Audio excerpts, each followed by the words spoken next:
Started? Yeah. Good evening, everyone. Good evening. Let me take you back to December 2017. I was in my first ever TLI. I didn't even know what is TLI at the time. Now I walk into the Toastmasters Leadership Institute, the first time ever where I'm going to be trained on how to do my first ever role in the executive committee as a VP of Public Relations. And on the stage comes one of the most influential leaders.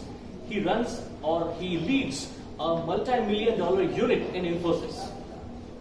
And when they read out his intro, I had only one question in my mind. How does he find time to do all of this? I mean, he is leading here, he has a family, and he is a successful leader in Infosys as well. But that one question was daunting my mind. I thought maybe if I pick up more responsibility, if I keep doing more and more and more, I can be somebody like him. Now, that really changed many things in my life. When I got into work, I was thinking about creating posters. Post the posters on LinkedIn, Facebook, open new channels. Do we have a YouTube video? Do people know about this club? I should go to other clubs and tell them about my club. I should also check how many people are coming to my club and talking about those posters. Now, all of this led me to become the VP Education. And now, I was worried about the roles. I was worried about the Golden Gavel because we were also dreaming of the same award around 1 year ago. And as a VP Education, I was also looking at the educational sessions that we will do, the joint meetings that we'll do. I was also mentoring a club. And while I was doing that, I forgot one thing. What about the work?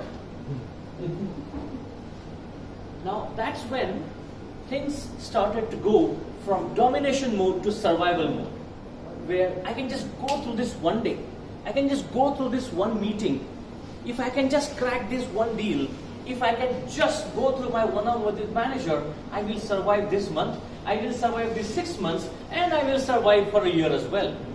You see, the moment you talk about survival, you are no longer in the game for excellence. And the main reason behind all of this was priorities.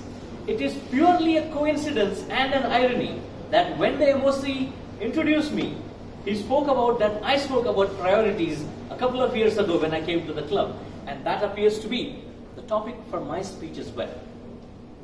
Now we are in Toastmasters not to be good at Toastmasters. We are in Toastmasters to be good outside of Toastmasters. So that we can take all of these learnings, apply to our work, and then people can think, oh, how does he do all of this? But that's also where the priorities come into picture. Because we all have a pie chart of time. We have to give time for our work, we have to give time for the Toastmasters, and the oasis of all, we have to give time to our family as well. While I was doing really well at Toastmasters, I was feeling that, wow, I'm doing really good in my life. For that 1 year, I was getting award after award, I was doing my speeches, I was going to multiple clubs, and even my club was recognizing that, while my work was suffering. And while I was jumbling between the two of them, my family started to miss me. My daughter was calling me on a video call, even if she stays in the same city as I do. And that is where the point for this speech comes in. The balance between work, life, and Toastmasters. What is the time? What is the point where you draw a line? And soon enough, some of the members came to me and asked me the same question. How do you find time to do all of this? And even one of the members came to me and asked me, are you married to the same wife? I said, yes. And that is the point when I remembered which incident triggered this all. So I went back to the same person who had inspired me in the first place in TLI, and I asked him, how do you do this? And he gave me a formula of 16, 25, and 15. 60% of your time has to be your work. That is your bread and butter.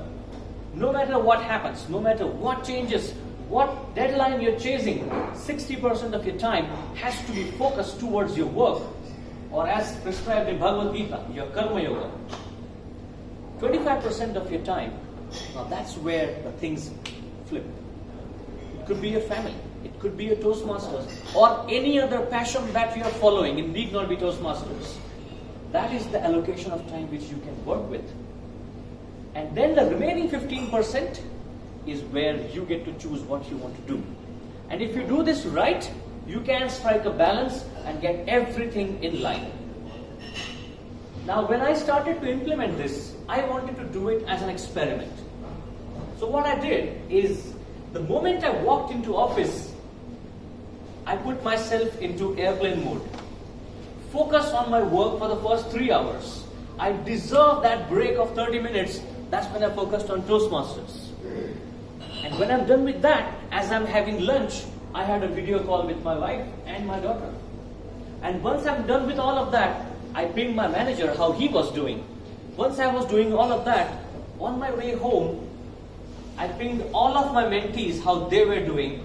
Also got some tips from my mentor on what to do next. So my friends, a lot of times there is a mirage all around us. We don't realize it. Sometimes we keep chasing things because we feel good. Someone appreciates us. We get claps. But a lot of times, it's time to snap upon the eyes. Realize, where were you 3 years ago? Where are you now? Have you changed? Where were you 1 year ago and where are you now? Have you changed? Have your situation changed? Has your pay scale changed? Now, answering all these questions is truly what will get you back to the point that we are in Toastmasters not to be good in Toastmasters. We are in Toastmasters to be outside Toastmasters. Over to Dempsey.